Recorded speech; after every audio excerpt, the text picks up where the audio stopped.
Ability to live in Pakistan. I mean, in a word, that's it. I mean, if I have to put the whole thing in one, I couldn't live outside Pakistan, she couldn't live here.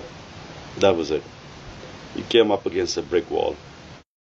There was no bitterness in the sense you have where there's infidelity. It causes a lot of bitterness, and you never actually, it's the greatest pain people go through. And that's why marriages, you never want to, see the other person again. Or there's a hatred. In our case, it was, this brick wall. And eventually it was painful, the separation.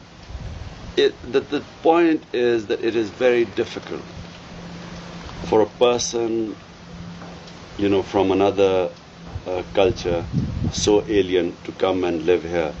I always thought I would marry a Pakistani girl. But as I write in my book, I just became too old for arranged marriage. And it was just too difficult for me to have a surprise package.